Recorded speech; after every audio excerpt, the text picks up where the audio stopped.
Okay. Me.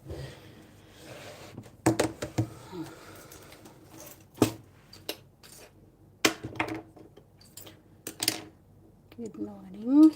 We are going to paint today.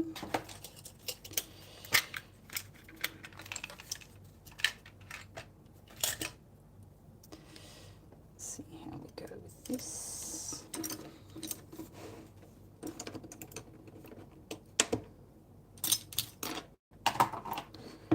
So I did some block mounts.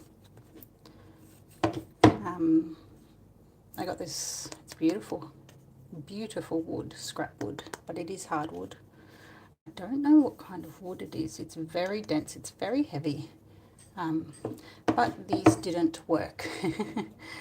The edges are all off because it is scrap wood. It didn't stick well to the wood, so I'm not selling these. I'm just going to experiment and play. I have a feeling too that the paper is not very good.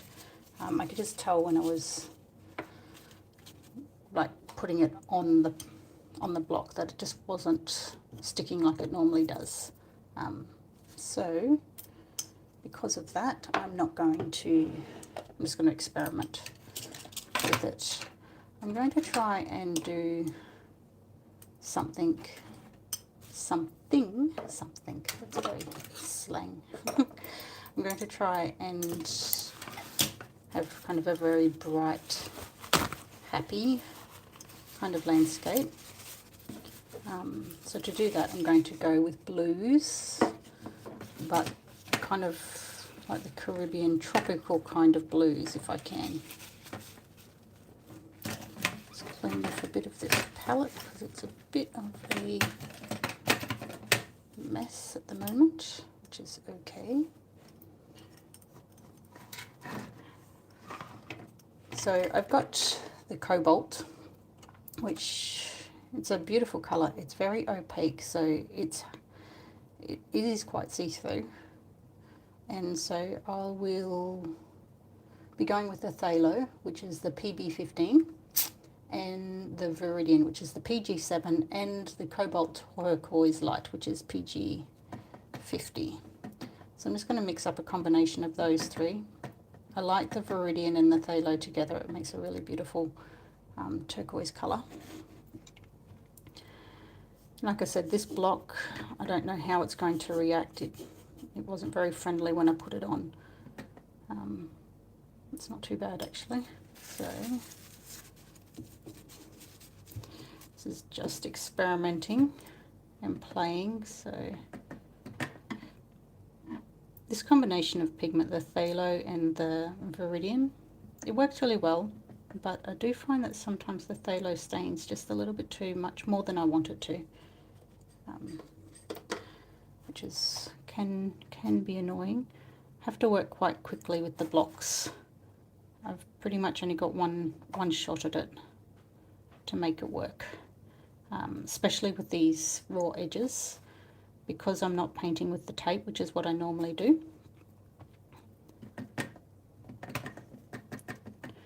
So just mixing up some more of that pigment. It's quite inky in its consistency now.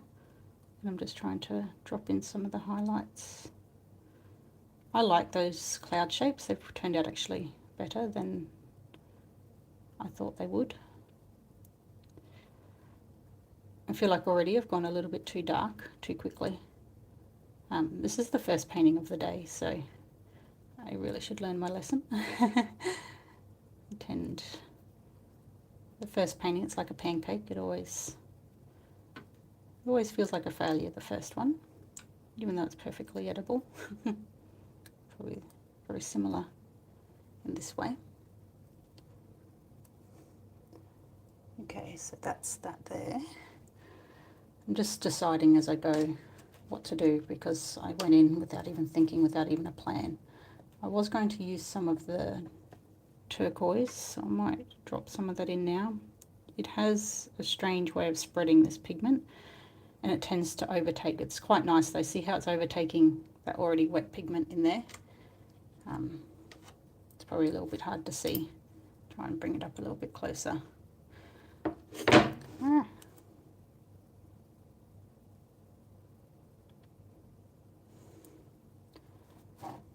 So because this is not the regular block that I use, I usually use oak to display my work, and this one is, yeah, as I mentioned before, it's a completely different wood. Like, it's beautiful, it's very dark. If anyone knows the name of it, tell me. It's so heavy. So this will become gifts. I do have people in mind to give it to already.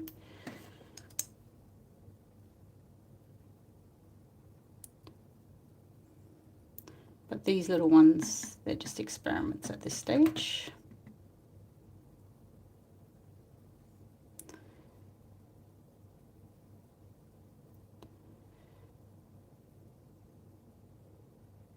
So I'm using a Rosemary & Co.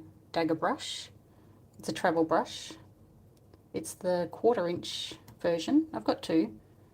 The smaller version, I'm not quite sure the size because I rarely use it. I don't use it as much because you can see the difference between the two. The bristles on this one are much longer, and I find it does help a lot better with the spread of the pigment and also the water content and the load, whereas this one is just too short for the way I work. So I do recommend the Winsor, no, sorry, not Winsor Newton, Rosemary & Co. It's a travel brush, so it houses itself, it protects the bristles when you're on the road, which is great. There should be a link to it in the description. If I set it up right, I can't remember if I did.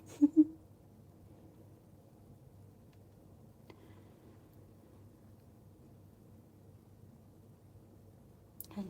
I actually really like how that's not complete down there, but it's hard to see, but there's some discoloration of where I overglued it.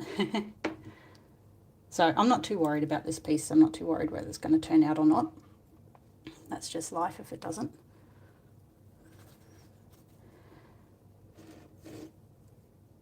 But it's good practice. Like I said, the first painting of the day is always one that's a bit harder. So this one is what they call a eradicator brush. It's synthetic.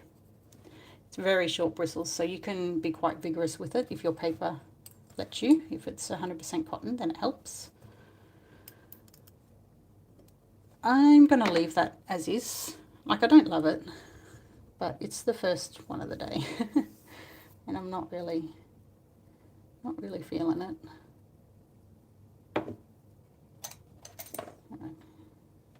She who says she'll leave it, and then she goes back for another bit of paint.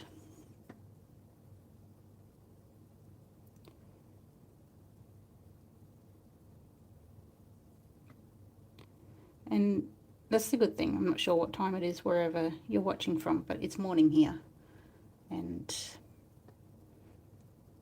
I didn't paint yesterday, and I find I can notice when I skip a couple of days. You just don't have the same flow that you used to.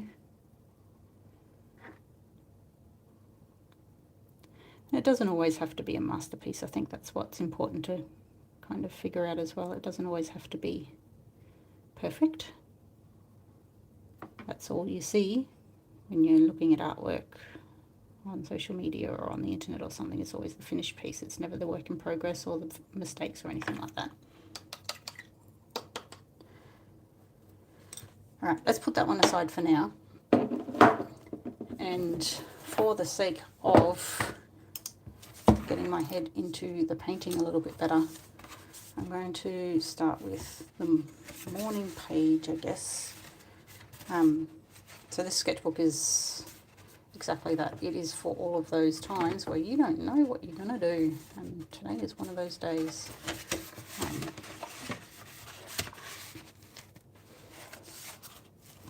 It's good to have kind of a sketchbook just for that purpose, just for those days where you're just not feeling it.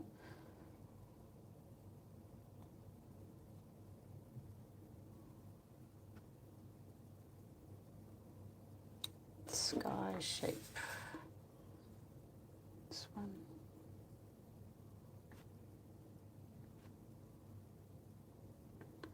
Hello.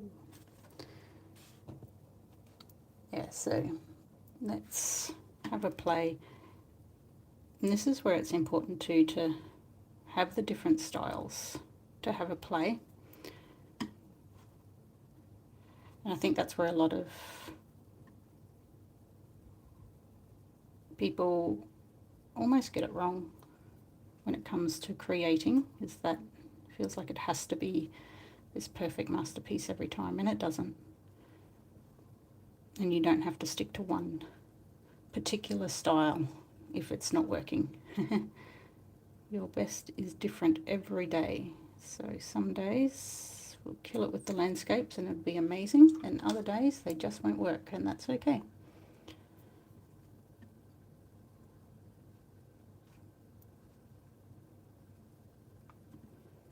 See, I can tell even from this little experiment here, I'm not confident with my strokes, my brush strokes, just because of the way they're shaky. And okay, my artwork is shaky like at the best of times, but you can just tell like from the curve, it's not curving as if I like I'm in the flow, as it were. It's hard to explain. I'll try and put it into words. And that's what happens, I think, with a lot of artwork, is that you have to kind of, there are some days where everything works and everything goes how it's supposed to, and there are other days where it just doesn't. And for me, today, that's one of those days, but it's important to show up for those days as well, because sometimes nothing will seem to work, but it's having that muscle memory. Like, it's so important to remember too that a lot of creativity is muscle memory.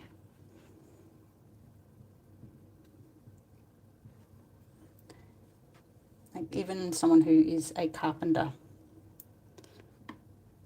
I mean, they'll be able to follow some kind of plan, you know, to make furniture, but it's the practice. It's all those times that, you know, things didn't quite line up, and it's all those times, that's where they learnt. That's when they learnt the craft. And it's the same with artwork. So it's all the times that you show up that you'll learn the craft. I'm kind of trying to make it a very conscious thing to create more than I consume these days, like in regards to like what I'm watching. Sounds ironic because, you know, I'm doing this on the internet, and if you're watching, you're consuming. But if you're painting along, then that's amazing as well. I often do that. I often put on, oh, see, I always do that. I always get paint where it shouldn't be.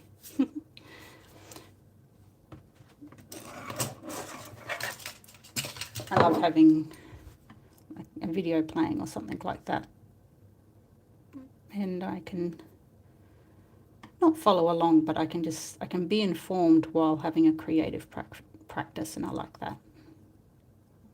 I have a busy mind, so doing two things at once for me is relaxing as well.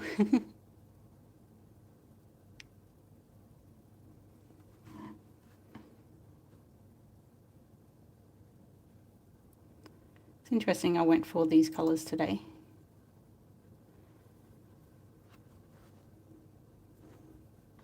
I tend to go for these very intense colours when I'm feeling very busy and productive as well. I do the same. I'll paint while someone else is painting, usually on a live. But I mean, yeah, it's just so relaxing, isn't it? It's just really nice to just, like, you get inspired by other people. I think that's completely fine. You see something, you're like, oh, that's really cool. And when you make it your own, you know, it's perfectly fine to be inspired by other artists and how they paint and how they lay down their brush strokes. It's never going to be the same for you. There's a difference between being inspired and actually copying.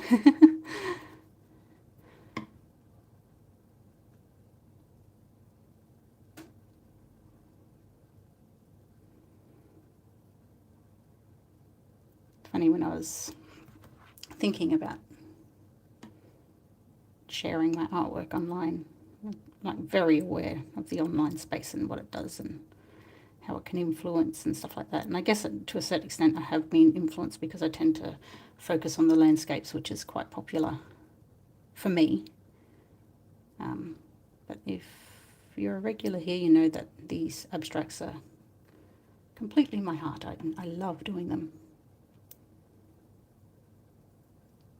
I think it's good to make sure that you're satisfying every part. Floral is your favourite. Yeah, I've never gotten into florals. Isn't that funny? How did you start with floral painting? Like in my online course, I mention an artist who I kind of tutored and mentored, and she has gone on to become this quite incredible floral artist. And I just thought it was so funny because that's not something we did or discussed when I was mentoring her, and she's become this, like, her style. It's very recognizable now. I thought how interesting that you can learn a skill but still completely make it your own. And I think that's a really nice thing as well.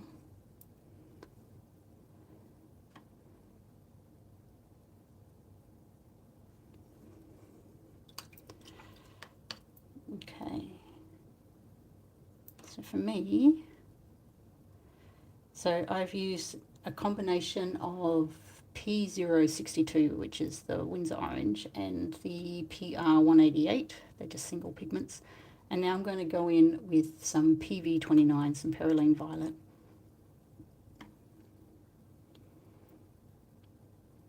And I think it's this contrast that starts to bring things to life. It's something I talk about a lot in the course, actually, is how to make your paintings brought to life. I can feel now, if you've been here for a little bit, how I said I felt like my strokes were a bit chunky, a bit clunky. And just sitting here and just doing this, I can already feel the difference. So it's just so hard to explain how much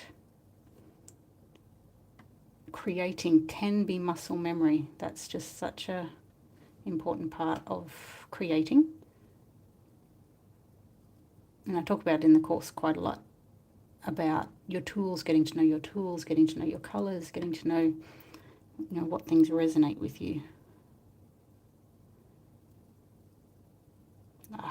Yeah. The flow has come, I can tell. Yay. And it didn't take long, really. If you're here from the start, you would have seen the landscape that I felt it was okay, but it just wasn't happening for me. But now we've kind of got into the flow a little bit, which is great.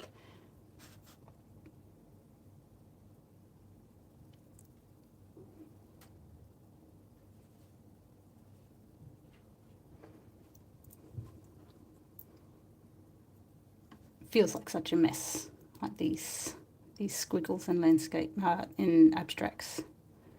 But they're just very, very calming and very relaxing to do.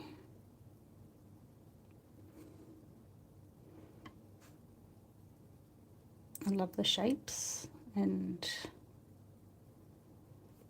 like you can't hear it, but just the sound of the brush on the paper and the feel, the drag of the brush on the paper, that's a really like calming feeling. It's very different to like working digitally or on a tablet, which I've done also, which I enjoy too. That's quite fun to do. I do it especially to clean up some of the artwork, but nothing beats the real thing.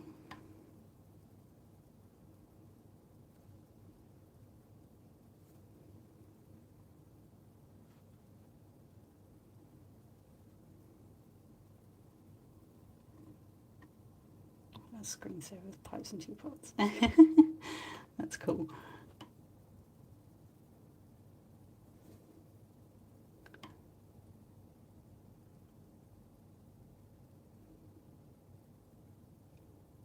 I think too, that's like the important thing about being creative. It's just There shouldn't be a lot of stress associated with it. I think that's the problem. We've tried to commoditize being creative, and with that, it brings its own stress.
Doesn't look like anything. I don't think it needs to.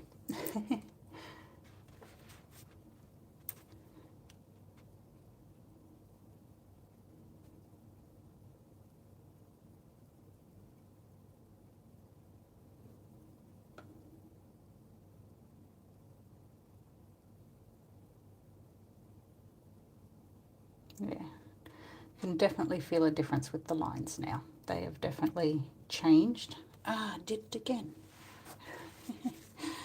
Always getting paint where I shouldn't. I'm working on a white desktop. I miss my, I had a proper wooden table, but we've moved for a few months. And I've just got this white desktop, and I'm telling you, white and art do not mix as a workspace. Not for me anyway. I miss my old rustic wooden table that I could get paint on. And if you felt like a wooden table again, you can just sand it back.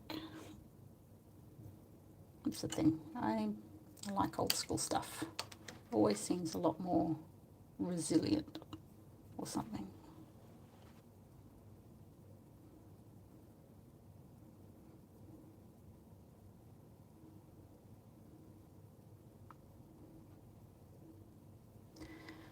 Okay, I think that is sufficient for now. Got into enough of a flow for the moment. Now, where did I put my little ones? There we go. So, I did something new the other day, if you follow. This is like one of the tiny treasures, but normally the foreground for me is at the bottom. But this time I did overhanging trees, and I really like the result. It worked really well. So I've got a few of these, the tiny treasures. They are super tiny, but they're super cute. I am getting little frames made for these. These are going to be available in Melbourne in April. I do have some already on the website, but they're only on the website for the next week. What's today? Today is Tuesday? Yeah, it's Tuesday.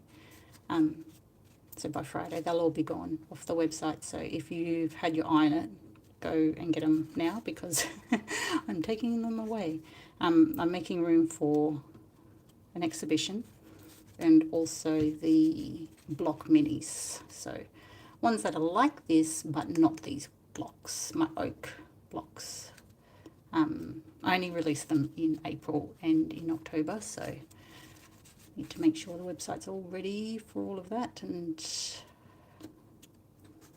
those are the ones that I just did. They're really cute. I like them.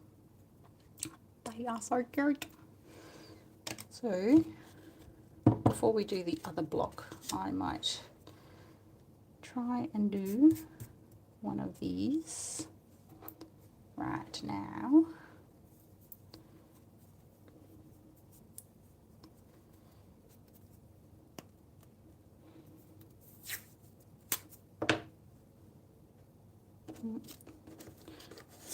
And you see this tiny imperfection, you're like, nope, can't work with that.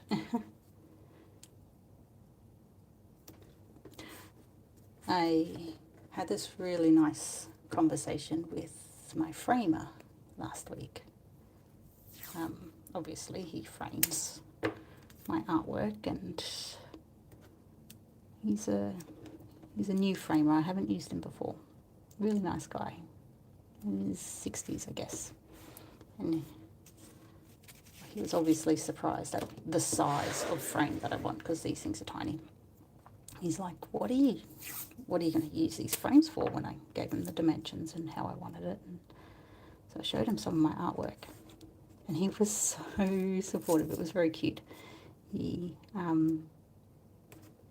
was very clear on what he liked and what he didn't like when it came to my artwork. And it just made me realize that there are so many like paintings that I paint that I don't necessarily like the look of, but I have learned over the years that I shouldn't hold anything back, because just because I don't like it doesn't mean that someone else won't.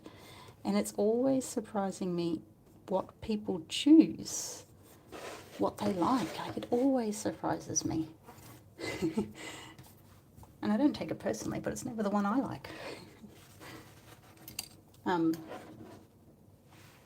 I think that's so interesting, because there are some that I'm just completely and utterly drawn to, and I just absolutely love, and no one chooses that one. I'm like, why?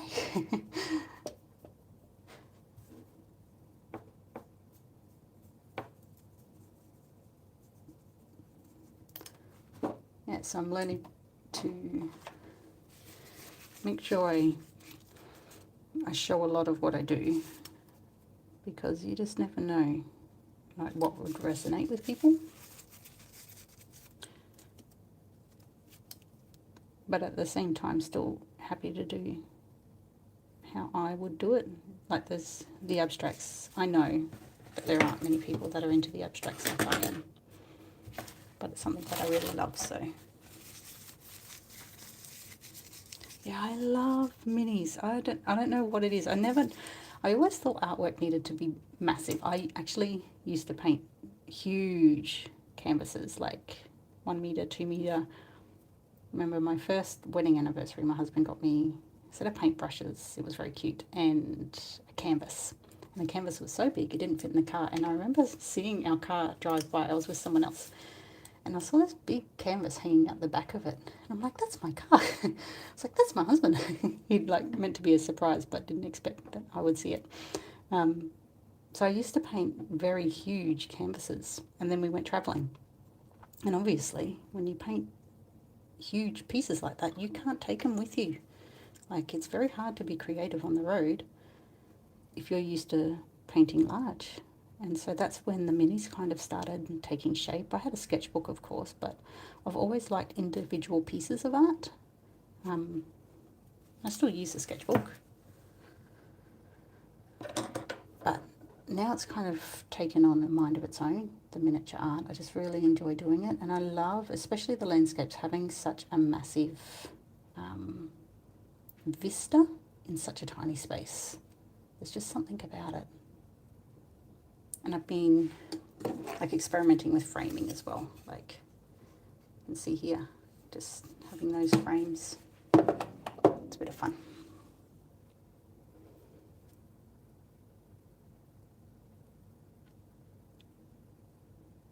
Very cute.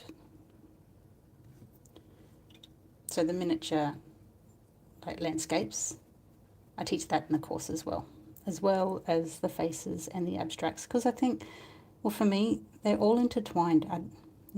Some people are like, oh, you should only paint the landscapes, or the course should only be about the landscapes. And I don't know, I am not a one style kind of person.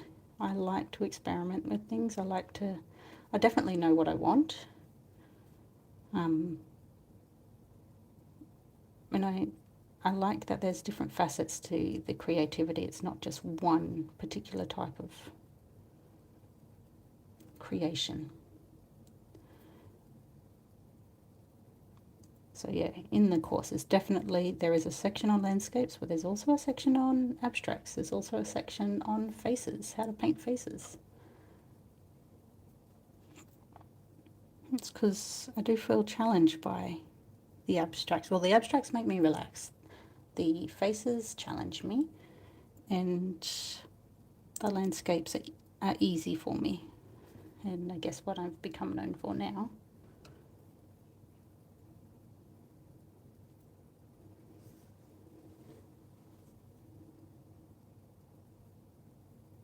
Hello.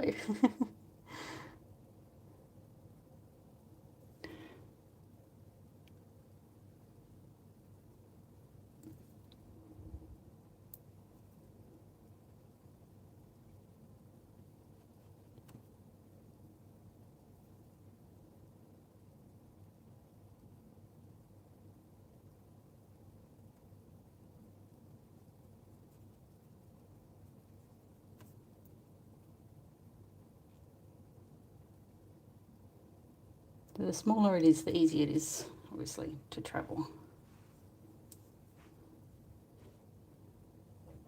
Yeah, exactly. They're easy to store. They're easy to, if you don't like it, you can throw it away.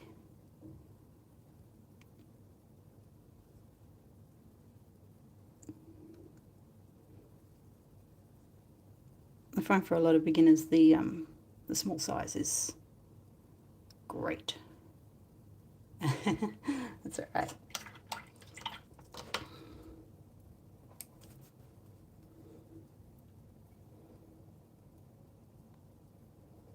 Definitely makes like painting a regular practice. It makes it easier if it's smaller.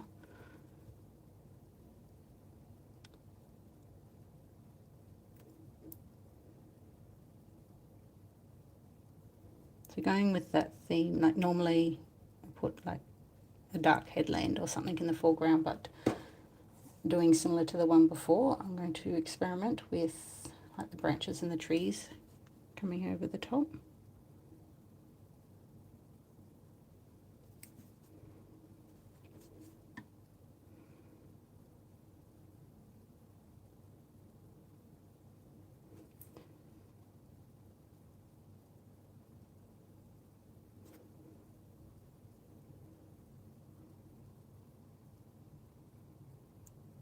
Yeah, so I lived in Tasmania in Australia. I'm not sure where you're from, so I don't know if you know where that is. And there's a lot of like hiking trails and national parks, and the winters they're quite misty. And so the landscapes definitely took on their own kind of, what do you call it? Own kind of style, purely because of those landscapes. Like it was quite amazing. There's a area that was close to home. It's a national park. It's called Mount Field. And just the landscapes in there were just absolutely stunning. And I can see there's a lake up the top called Lake Dobson. And I can see in a lot of the work, it's that lake. Yeah. If you Google it, Mount Field National Park in Tasmania, there's a couple of like walking tracks up there as well. One is called the Tarn Shelf, and it's basically alpine region. So I'm pretty sure like places like Oregon or Banff or something like that, they have something quite similar, or any place that has like alpine areas, right? I guess what makes this unique is some of the wildlife. Things like wombats and obviously kangaroos and paddy melons and stuff like that. And the snakes.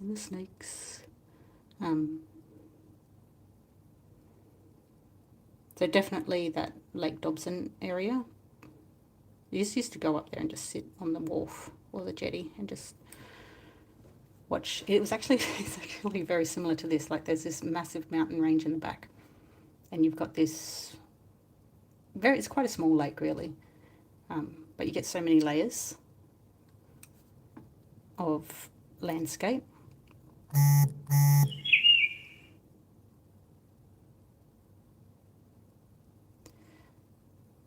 So what I'm doing now, which is kind of intuitive, but probably worth mentioning.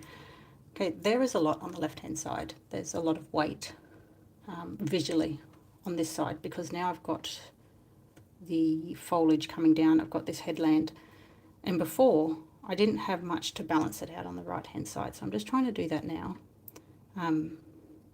What that does, it just makes everything feel like it's not super heavy, and gives the eye like a story to follow. My leaves didn't quite go to plan there.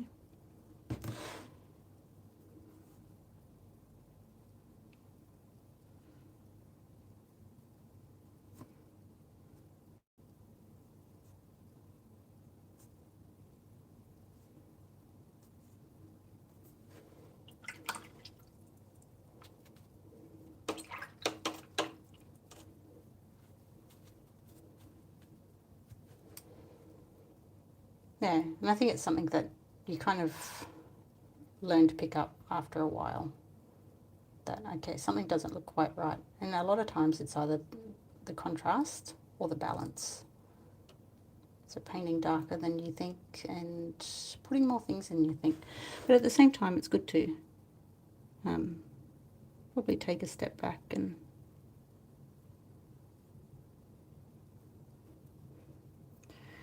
sometimes it can feel like there's just too much going on, which this one is in danger of doing if I don't stop soon.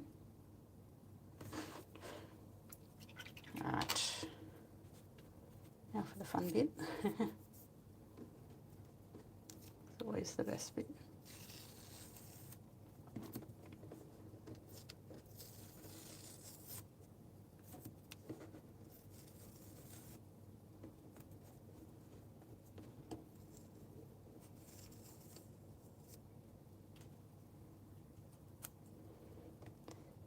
That looks pretty good. So there's quite a bit of sparkle in there that it's only visible at certain light. How did you learn to paint? School, self-taught. I've always been creative. I have always painted. I've always done, ever since I was a kid.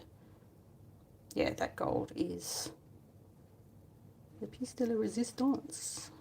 I don't even know what that phrase means, but I think it's the right context. I guess self-taught. I didn't go to school, but in high school we had this brilliant art teacher. He was so lovely. He was such a nice man. He was very positive when it came to creativity. I think I was in grade 11, so in Australia, grade 11 and 12, you can choose your core subjects, the subjects that you learn. And at the time I thought, okay, I've always liked being creative. My mum's creative. I've always drawn, I've always done things like that. And I remember thinking, okay, I'm going to have to, when it comes to a job, right? It's like, oh, maybe I should, do science as a subject instead of art or something like that. And I remember this teacher, because we were already doing art up until grade 10, and then grade 11 and 12 was kind of like these further subjects. He contacted my parents. He's like, don't let her do science. Keep her in the art program. And like we'd do a painting or something like that, and he would be like, yes, that's very good, but how about you try this? And how about, like, he was just so enthusiastic, and he was so passionate about, creating an artwork. And he always was very supportive of different ideas, and he really did push your boundaries. So I learnt a lot from him, but obviously, like life, I've always painted and things like that, but kind of stepped away from it for a bit, and when I say a bit, maybe 10 years or so. And then I think it was about 2010, got back into it properly after a long break. And at that time, we had started to travel, and so we were in different places and trying to assimilate into the culture a lot, so learning the language and while we were learning language, I didn't paint for a long time. It's very interesting. I always felt like language took up the creative side of the brain for me, because while learning languages and, you know, having a lot of these cool experiences, I never missed painting or creating. But as soon as I kind of got the language under my belt and things like that, and I was able to, after that, I was like, oh, something's missing, and it was the creative side. Yeah, I think life just gets in the way sometimes. But I thought it was interesting that, yeah, after the language learning had kind of completed its course, then after that, like the creativity or that feeling of wanting to create again kind of kicked back in. I was like, that must use like the same kind of mental energy maybe as learning something new. Having said that, I haven't really learnt anything new lately, so I've kept going with painting. Like I said, like, and using and experimenting in different ways so that you're able to like keep challenging yourself. Like I mentioned, the landscapes for me, they aren't very challenging anymore. They're quite easy for me to do, but the faces are definitely challenging for me, but they're a lot of fun as well. So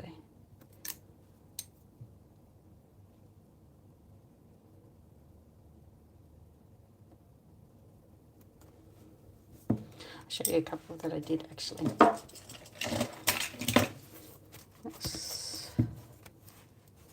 Yeah, because I know they're not perfect, but I do like them because of that challenge, because like I can see the difference in these ones. They're the ones I did for my course. I haven't coloured the original sketches in yet. I've done, like, this is what's so fascinating about the faces, right? That's the original, and that's when it's painted in using the monochrome kind of method. But then, like, using a dry brush method as well, it's like it's the same face, but you have such different results. So that's what I go through in the course.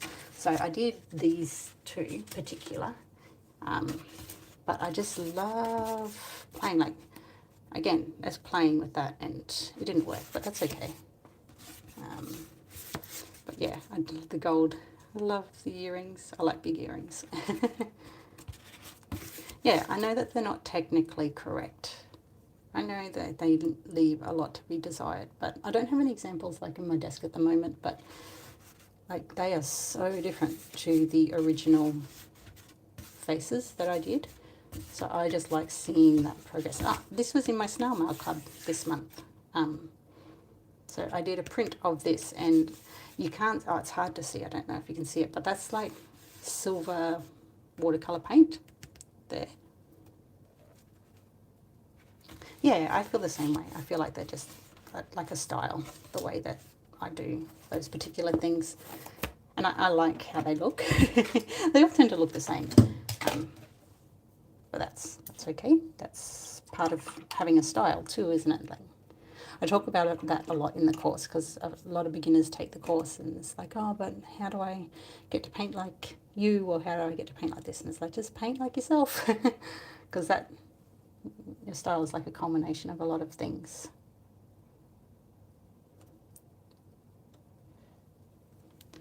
Okay, so normally I would do like a mountain range or something there. It's still, the paper's still a little bit wet, but is it still, I'm gonna do like long grasses, because I really liked that. Oh, it's a bit too chunky, that one.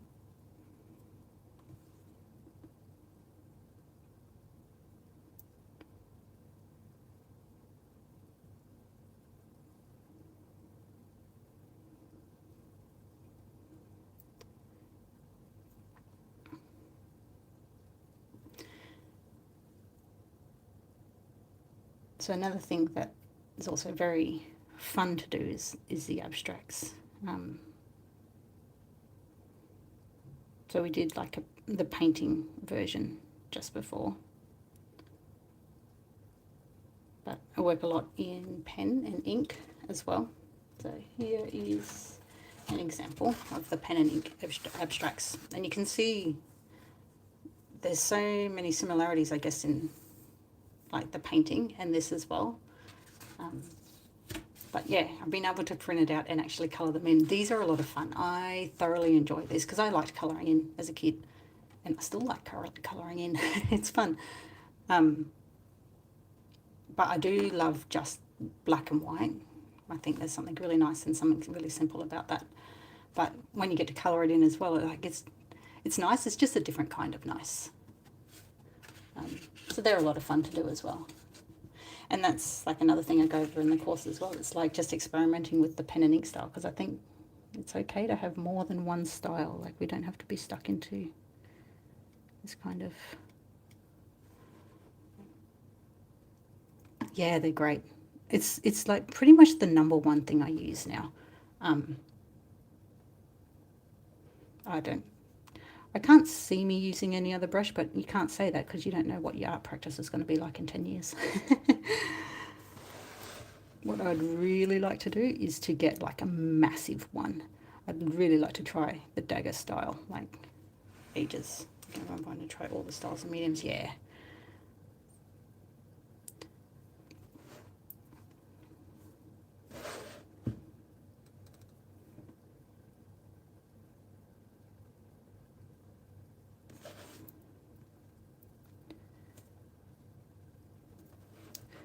Probably should try and do a bit of like a different kind of leaf pattern, but this is that pattern that this particular brush makes.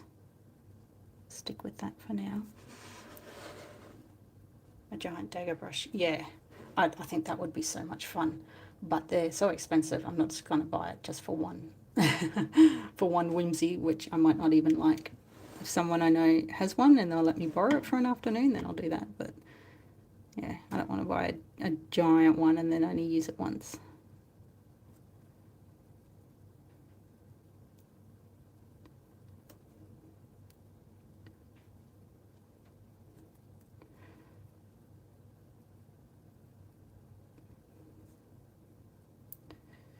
I'm going to let this one dry. Now, I've done something similar to this in the past where I've had these kind of leafy shapes. And then what I'll do, I don't know, I think it might have sold already. Let me check. Yeah, it might have sold already. I had one where it was a landscape, but I had these gold, like, palm things in the front. They were really, really lovely. So I might do like a similar design with this one.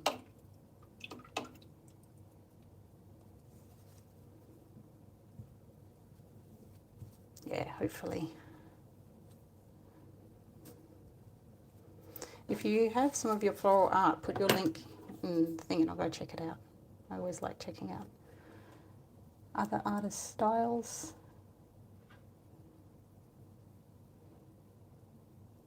So now I'm just going with the gold. So it's handmade gold.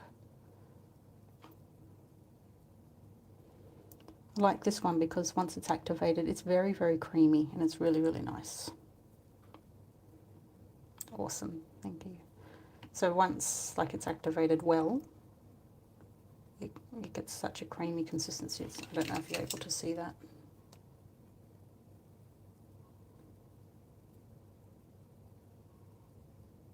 It soaks, the water soaks right into the paint, so you've got kind of...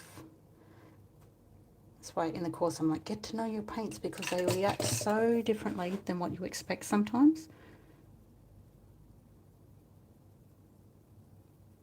And you can't always tell how it's going to go. You know, based on past experience, you really need to know your own paints and how it... I'm liking how that's turning out. That's working out well. Interrupting myself here.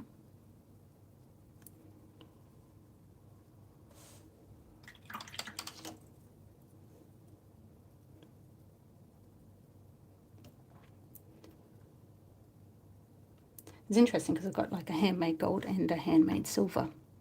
And both of them, even though they're kind of like the same recipe, I guess, they react so differently to each other. And it's because of what they're made of.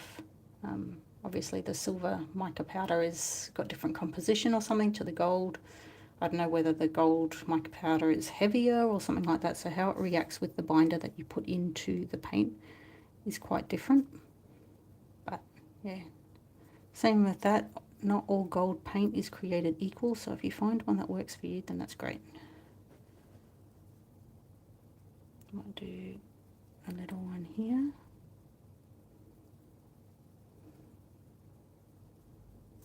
Yeah, that is very cute. And again. Okay, so what started out as quite a clunky session that didn't really flow very well has turned into something quite successful, I feel. I like these two that have come out. That's quite cute. It's a little bit different. It's obviously the foliage is not exactly a landscape, but I really like the idea of the gold in between, and you can see how like they've both kind of mirrored each other. Slightly different colours, but that's okay. Very cool. So thank you for joining me today. That's it for now. I will see you next time. Bye.